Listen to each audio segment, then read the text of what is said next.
ACB တဆိုရင်အားလုံးမင်္ဂလာပါရှင်။ဒါရဲ့ဒီဗီဒီယိုအမှာလာပြီးတော့နှုတ်ဆက်ပေးကြတဲ့သူတယောက်ချင်းစီကိုအထူးပဲကျေးဇူးတင်ရှိပါတယ်ရှင်။အဲ့ဒီမှာဆိုရင်စီနီယာတတိတွေတတိမတွေရောပြီးတော့ဒီလိုအသစ်ကလေးမိသားစုဝင်တွေရောပါလာတယ်ပေါ့နော်။ဒါကြောင့်ဒီဗီဒီယိုမှာအသစ်ကလေးတွေပေါ့နော်။တီချာရဲ့အကောက်အစ်စ်တွေနဲ့ချိတ်ဆက်ဖို့အတွက်ဒီဗီဒီယိုလေးနဲ့လည်းပြောပြပေးချင်တာဖြစ်ပါတယ်။တီချာမှာဆိုလို့ရှိရင် Facebook page Awareness Coach မတနာရှိပါတယ်ပြီး TikTok YouTube ပေါ့နော်တောင်းခုရှိတယ်ပေါ့နော်ဒါကြောင့်မို့တစ်ချက်ရဲ့အကောက်အဆင့်နဲ့လည်းချိန်ထားပြီးဖို့အတွက်ပေါ့နော်ဒီဗီဒီယိုလေးနဲ့ညှပ်ပေးချင်တာပြီးတဲ့ခါကျတော့တစ်ချက်ရဲ့ဖုန်းနံပါတ်3လုံးကိုလည်းပြန်လဲညှပ်ပေးချင်တာဖြစ်ပါတယ်ပေါ့နော်မသိသေးတဲ့သူတွေသိရအောင်ပေါ့နော်ဆိုတော့ဖုန်းနံပါတ်တွေက39989444ခုနှစ်လေးနှစ်ခွန်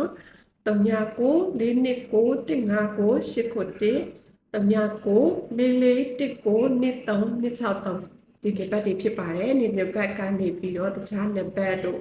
Viber တို့လာပြီးတော့ပြောရဲဆိုရင်ဒီချက်တို့ဘက်ကမဟုတ်ကြောင်းဒီချက်အမြဲပြောထားပြီးသားဖြစ်တဲ့အတွက်ကြောင့်မလို့ဒါလေးတွေကိုလည်းတတိထားဖို့လိုရပေါ့နော်။ဘာကြောင့်လဲဆိုတော့ဒီအခုရဲ့ပိုင်းမှာ